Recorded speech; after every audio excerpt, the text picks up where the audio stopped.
गुरु भाई और बहना, हम लोग हमारे और आपके सहयोग से हर रविवार को अपने गुरु की हम लोग चर्चा करने आते हैं। कहीं कहीं चर्चा होती है, जो चर्चा करावत वही गुरु मान लेते। ये गलत बात। हम अपने गुरु की चर्चा करने हम सब आए, इसमें कोई गुरु नहीं है, गुरु भाई है हम लोग।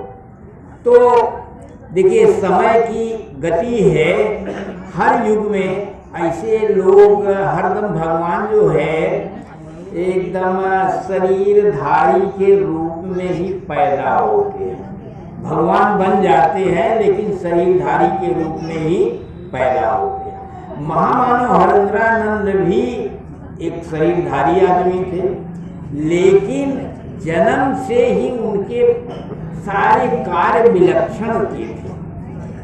पढ़ाई लिखाई में उनका मन नहीं लगता था।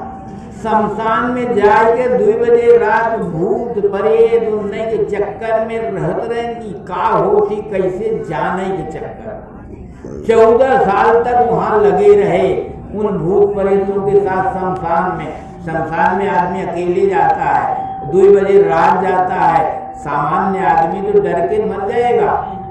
और वहाँ जाते थे, वही भूत प्रेत सब आते थे 14 साल तक। और वो उनके जीवन में था कि हम कुछ करें, कुछ ऐसा करें कि मानवता का हित हो। पढ़ाई लिखाई में भी मन नहीं लगता था। पहले साइंस साइड से पढ़ते थे, कुछ गुरु से झगड़ा हो गया तो साइंस छोड़कर आर्ट साइड से हो गए, और आर्ट साइड में भी ऐसे इधर उधर पढ़ते रहे, लेकिन कलेक्टर हो गए क्योंकि गुरु की आराधना में थे। और एक रात वहीं शमशान में बैठे थे तो उनके मन में आया कि गुरु भगवान होते हैं तो भगवान क्यों नहीं गुरु। यही बात आई और उनके दिमाग में आया कि भगवान तो हमारे माई बाबू शंकर जी की कर दी और शंकर जी के गुरु बनाए लें। लेकिन इतना बनाए कि बादल जे रात रहें कि 14 साल से इतना तपस्या किए, कुछ ना ही मिला, कतो फिर धोखा ना। 8 साल तक किसी को नहीं बताया, किसी को गुरु बनाया।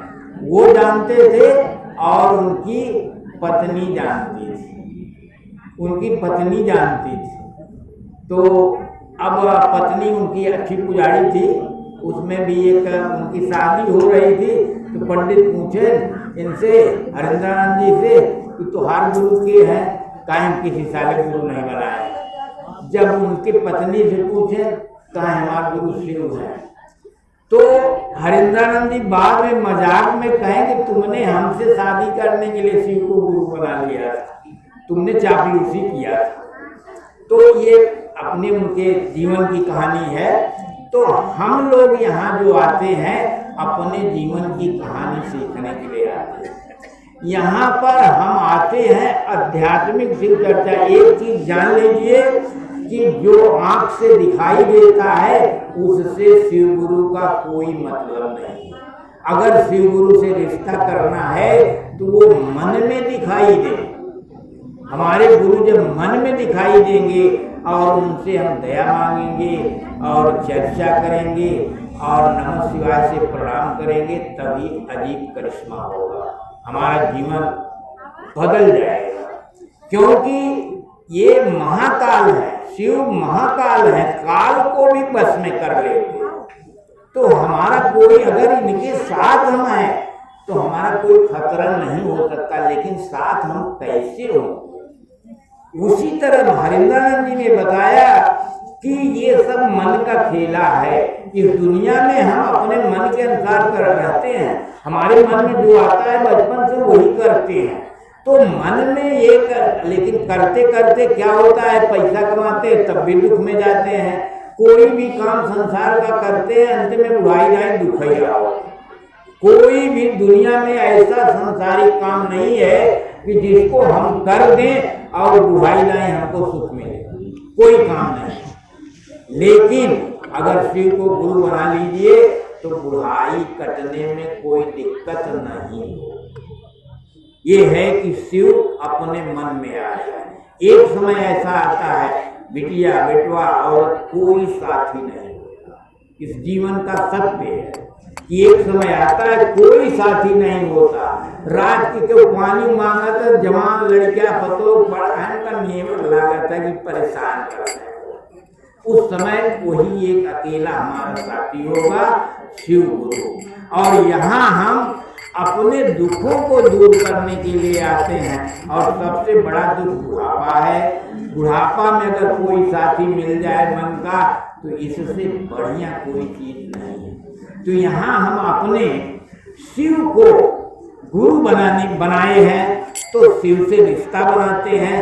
रिश्ता कहाँ होता है? शिव दिखाई नहीं देते, अजन्मा है, वो मन में दिखाई देते हैं। और मन में उनकी कोई भी मूर्त आप गुरु बनाएंगे, और वह गुरु जब आपकी इच्छा हो मन में दिखाई देने लगे, तो समझिए आपकी बल्ले बल्ले है।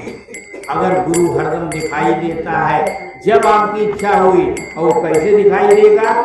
एक तो दया मांगेंगे, हे शिव आप मेरे गुरु हैं। मेरे माने मेरे माने जैसे हमार बेटवा है तो हमार बेटवा, उसी तरह शिव मेरे गुरु। हे शिव आप मेरे गुरु हैं, मैं आपकी शिष्य हूँ या शिष्या हूँ, मुझ पर दया कर दी। यह बात 4-5 बार सवेरे जब आप उठिए, जब भी खाली होइए, कोई परेशानी हो, तो ये दया मांग लीजिए। निश्चित रूप से अगर गुरु मन में दिखाई देगा तो वो काम करेगा। और तीसरा नमः शिवाय से जाप करना है। नमः शिवाय से अगर जाप बढ़िया होने लगे तो मन फर्चा हो जाएगा। नमः शिवाय के अलावा मन फर्चा करने का कोई तरीका नहीं।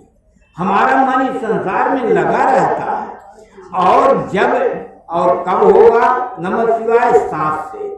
सांस अंदर जा रही है तो नमः जाना चाहिए, बाहर आ रही शिवाय आना चाहिए।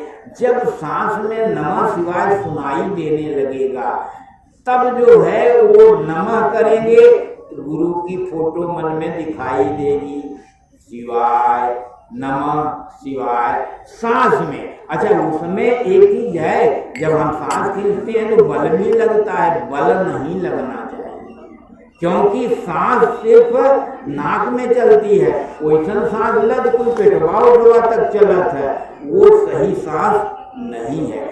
आप एकदम सरल रूप से बैठ जाइए और सांस नाक में देखिए। सांस तो इसी से जाती है, नाक से ही जाती है। सांस अंदर जा रही है तो उसमें नमः सुनाई दे, बाहर आवे शिवाय।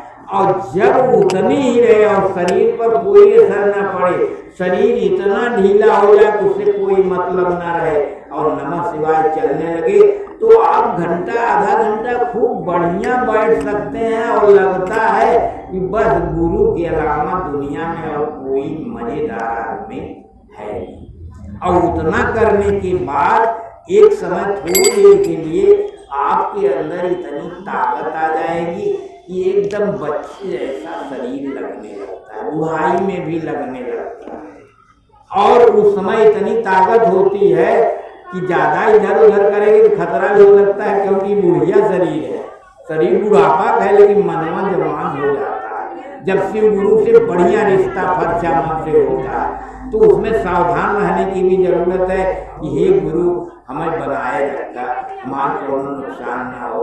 तो ये काम हमें यहाँ सीखने हम आते हैं। रिश्ता बनाना है, जवान है तो अभी तो उनको कम, जब सही उम्र जवानी होती है तो कष्ट कम दिखाई देता है, लेकिन जब शादी ब्याह होता है तो कुल कष्ट शुरू हो जाते हैं। बेटवा बिटिया क्यों बीमार हुआ, क्यों बिटिया बीमार क्यों, हरदम शक्ति मनवा लगा रहा था। और ये बुढ़िया है ना, जब शक्ति मन लगा रहा तो हो विराम हो जाती। अरे हम अपने शिव गुरु से मनाई ले, वो ठीक करी, उनका जिम्मेदारी, हम गुरु बनाए, हम काहे परेशान हो। ठाट से उनके नाम से मनाए उनाए सोवा, फिर सवेरे आवा, फिर एक आध कहे। बहुत किसी के बीमारी में परेशान नहीं होना चाहिए। गुरु हमारे साथ है तो हमसे जो संबंधित इस संसार में है उसका कोई कुछ बिगाड़ नहीं पाएगा, ये जान लीजिए।